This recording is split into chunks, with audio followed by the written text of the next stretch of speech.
Cecile Hull has been sent home on leave under peculiar circumstances. The Drew administration has refused to disclose the events surrounding the dismissal of the acting permanent secretary of the Ministry of National Security, a ministry which falls directly beneath Prime Minister Dr. Drew's command.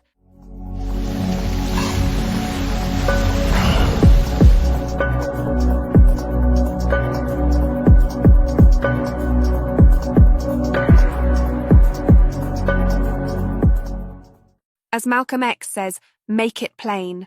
Ms.Cecile Hull is the mastermind behind a national fraud, embezzlement and money laundering ring which goes back as far as Dr. Douglas' administration. The vendors at Port Zanto would call upon Miss Hull for her special services.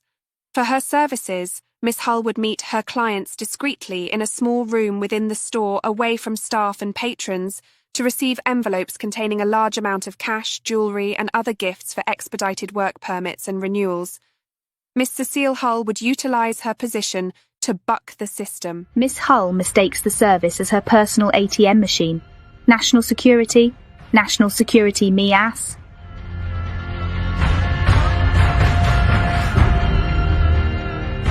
Citizenship, its processes and documentation would be subverted for an enormous fee. Cecile began her criminal enterprise since Mr. Elvis Newton, former head of the civil service, may his soul rest in perfect peace, helped her keep her position as assistant secretary when the Human Resources Department demanded that Miss Hull show proof of her qualifications. Mr. Newton told the HR department that he had seen her degree with his own eyes, and that should be sufficient. To this day, Human Resources Department has no record of Miss Hull qualifications. 3 times Ms.Cecile Hull's head was to fall under the guillotine. She was at the brink of being terminated, transferred, or unceremoniously thrown out of the civil services. However, Miss Hull was saved and rescued by the Honourable Sam Condor, Mr. Elvis Newton, and former Permanent Secretary of National Security, Mr. Osmond Petty.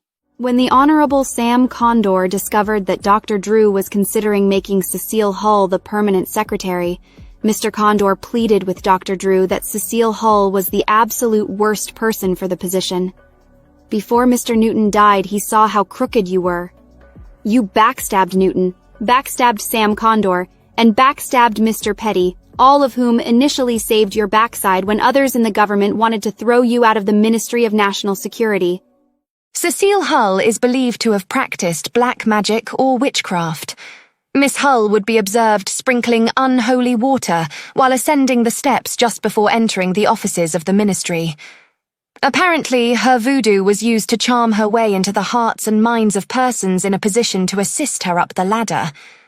Her latest victim is none other than Dr. Terence Drew, for we cannot understand why, against the advice of Honourable Sam Condor and former P.S. Petty, Dr. Drew still installed Ms.Cecile Hull as acting permanent secretary of the Ministry of National Security.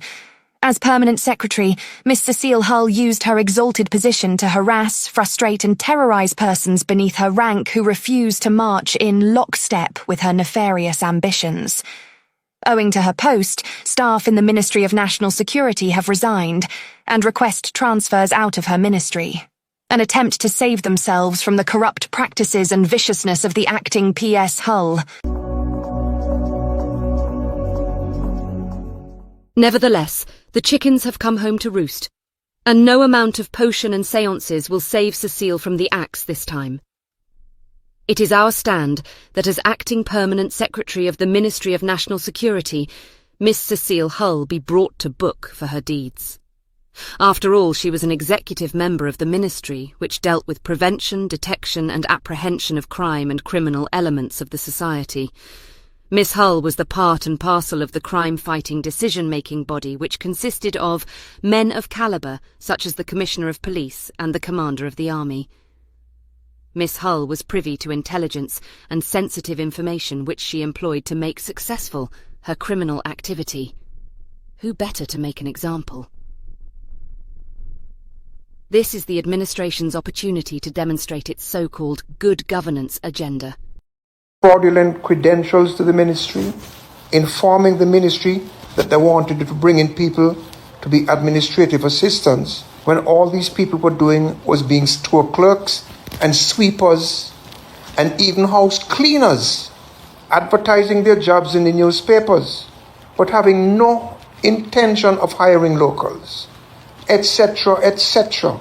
It was a scam and a sham, and they were getting away with it, and perhaps they still do. And they like to boast about the friends they have in high places.